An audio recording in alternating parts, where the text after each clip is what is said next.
आज का विषय है ग्रहण काल में पूजा स्थल क्यों बंद कर दिए जाते हैं और ग्रहण काल में भोजन करना क्यों वर्जित होता है। हरे कृष्ण। मैं आचार्य प्रकाश टाटा आनंद अपने YouTube channel Anand astro and healing research centre Indirapuram से आपका स्वागत करती हूँ, अभिनंदन करती हूँ। ग्रहण वाले दिन कुछ मित्रों ने प्रश्न किया था कि ग्रहण काल में मंदिर, पूजा स्थल आदि क्यों बंद कर दिए जाते हैं और इस समय भोजन करना क्यों वर्जित होता है। तो साथियों, जैसा कि आप जानते हैं, भारतीय संस्कृति सनातन है और पूर्णतः वैज्ञानिक है। सनातन धर्म के अनुसार बच्चे के जन्म के पश्चात घर वालों का 10 दिन के लिए कर्मकांड एवं धार्मिक कार्य करना वर्जित कर दिया जाता है, जिसे सूतक कहते हैं। इसे मध्य भारत, महाराष्ट्र इत्यादि स्थानों पर वृद्धि भी कहा जाता है। इस समय स्त्री में कुछ शारीरिक परिवर्तन होते हैं, जिस कारण घर का वातावरण शुद्ध नहीं होता और उधर दूसरी ओर नवजात शिशु इस नए वातावरण में आता है तो बाहरी लोगों का संपर्क भी उसके स्वास्थ्य के लिए अच्छा नहीं होता, जो कि संक्रमण का कारण हो सकता है। हालांकि इस कारण शिशु और उसकी माता को एक अलग स्थान अथवा कमरे में रख दिया जाता है। शिशु का जन्म एक उत्सव होता है। इसी प्रकार अब ग्रहण भी एक खगोलीय घटना है, आकाशीय उत्सव है, तो ग्रहण के समय में भी सूतक लगता है। अब हमेशा की तरह सूर्य प्रतिदिन नियत समय पर निकलकर अपने पूर्ण स्वरूप के साथ प्राणी के जीवन को ऊर्जान्वित करता है, ऋतुओं के अनुसार जीव को प्रभावित करता है। इस तरह जीव को अपने वातावरण में रहने की, उसे सहने की एक आदत सी हो जाती है। किंतु जब ग्रहण होता है तो उस दिन सूर्य अथवा चंद्रमा रोज जैसे नहीं होते। वो असीमित और असंतुलित ऊर्जा का संचार करते हैं। इसे यूँ समझते हैं कि जिस प्रकार जब हम सूर्य के प्रकाश को एक लेंस द्वारा संग्रहित करके एक बिंदु पर सीमित करते हैं तो वहाँ आग लग जाती है, अर्थात ऊर्जा का प्रभाव अत्यधिक मात्रा में होता है। कहने का तात्पर्य यह है कि सूर्य अथवा चंद्रमा की ऊष्माएं संकुचित होकर किनारों से निकलती हैं, क्योंकि सूर्य चंद्रमा द्वारा ढक लिया जाता है। अब इस ऊष्मा का प्रभाव तीव्र होता है। यह तो आपको पता ही है कि सूर्य एक गैसीय पिंड है और ग्रहण के समय ये गैसें वातावरण में फैली ही नहीं होती बल्कि रिस रही होती हैं, जो कि वातावरण पर प्रतिकूल प्रभाव डालती हैं। इसी प्रकार ग्रहण के 12 घंटे पहले सूर्य ग्रहण में चंद्रमा और चंद्र ग्रहण में के समय में सूर्य पृथ्वी के साथ एक सीधी रेखा बनाना आरंभ कर देते हैं। यहाँ से सूतक का आरंभ माना जाता है, जिसके कारण दोनों परिस्थितियों में सूर्य से पराबैंगनी और अन्य विकिरणों द्वारा गैसों का प्रवाह वातावरण को असंतुलित कर देता है।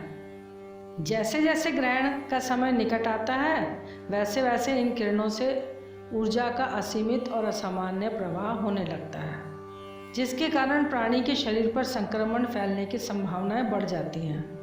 और जब ग्रहण समाप्त हो जाता है तो उसके पश्चात हमें घर की शुद्धि, स्नान द्वारा शरीर की शुद्धि आदि करके नया भोजन बनाकर खाने के लिए कहा जाता है।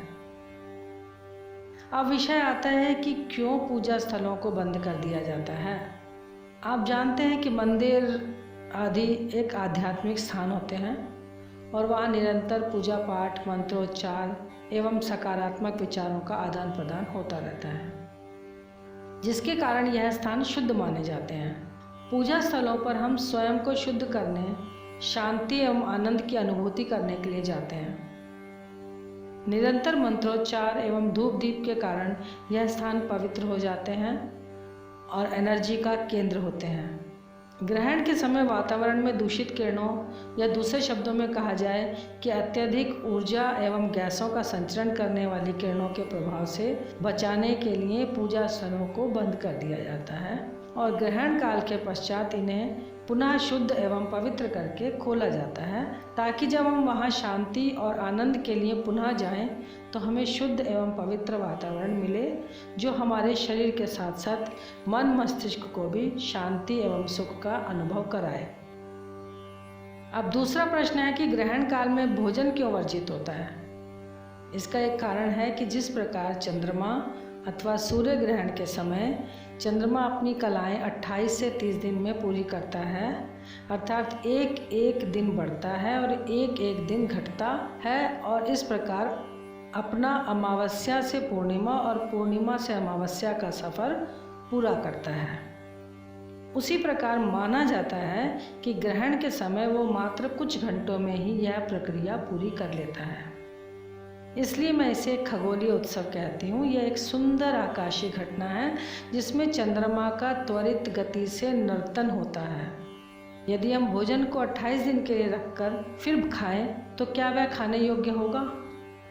क्या वह सड़ा हुआ भोजन हम खा पाएंगे? नहीं ना। तो जो चंद्र कलाएँ कुछ घंटों में 28 से 30 दिन का सफ़र या अपना कार्य कर रही हैं, तो भोजन में भी तो उसी तीव्र गति से सड़ने की प्रक्रिया होगी और 3-4 घंटे में उसमें बैक्टीरिया अथवा विषाणु उत्पन्न हो जाएंगे। अब दूसरा और तर्कसम्मत दृष्टिकोण ये है कि वातावरण में व्याप्त संक्रमित किरणें भोजन पर भी प्रभाव डालती हैं और ग्रहण के समय कुछ भी खाने से ये दूषित वायु हमारे शरीर में चली जाती है, जिस कारण अनेक प्रकार के रोग आदि समस्याएं उत्पन्न हो सकते हैं। इसे हम यूँ समझते हैं कि यदि हम घर के एक कोने में इत्र छिड़कें तो घर के एक कोने से दूसरे कोने में तुरंत सुगंध फैल जाती है। इसका कारण है कि उस इत्र के अणु हवा में मिलकर तुरंत प्रसारित हो जाते हैं। इसी प्रकार दूषित वायु जो वातावरण में व्याप्त है वो भी तो अपना प्रभाव छोड़ती है। अब आपसे एक प्रश्न पूछते हैं कि क्या आप शौच स्थान या अपने बाथरूम में बैठकर भोजन कर सकते हैं, भले ही वह हार्पिक इत्यादि से कितना भी धोया गया हो? नहीं ना, क्योंकि वहाँ के फर्श दीवारें चाहे कितनी भी स्वच्छ हों पर वातावरण में तो दूषित प्रभाव रहता है। तो इसी तरह ग्रहण के समय समस्त वातावरण में संक्रमण युक्त वायु का प्रभाव होता है और उस समय भोजन ना खाकर ग्रहण के बाद वातावरण की शुद्धि के लिए हम धूप, कर्पूर, गूगल इत्यादि जलाकर और मंत्र जाप करके पहले वातावरण को शुद्ध करते हैं और फिर भोजन करते हैं। मंत्र जाप इसलिए ताकि ध्वनि द्वारा वातावरण को स्वच्छ किया जा सके। ताली बजाना, शंख, थाली बजाना इत्यादि का अर्थ भी यही होता है कि एक विशेष प्रकार की ध्वनि द्वारा वातावरण को शुद्ध किया जाए, जिससे वातावरण में संक्रमण फैलने वाले तत्व नष्ट हो सकें। मंत्र शक्ति और ध्वनि विज्ञान पर हम फिर कभी चर्चा करेंगे। अब इसमें एक और महत्वपूर्ण बात यह है कि यदि खाना पहले से बनाकर रखा हुआ है और घर में दूध, दही और पानी का संग्रह है तो उसे हम फेंक तो नहीं सकते। अतः इन सभी खाद्य पदार्थों में तुलसी के पत्ते डाल दिए जाते हैं, जो कि पूर्णतः वैज्ञानिक हैं। तुलसी में विद्यमान पारा अर्थात मरकरी किसी भी प्रकार के विषाणुओं और बैक्टीरिया को निष्क्रिय कर देता है। तुलसी रेडिएशन के प्रभाव को भी तुरंत कम कर देती है।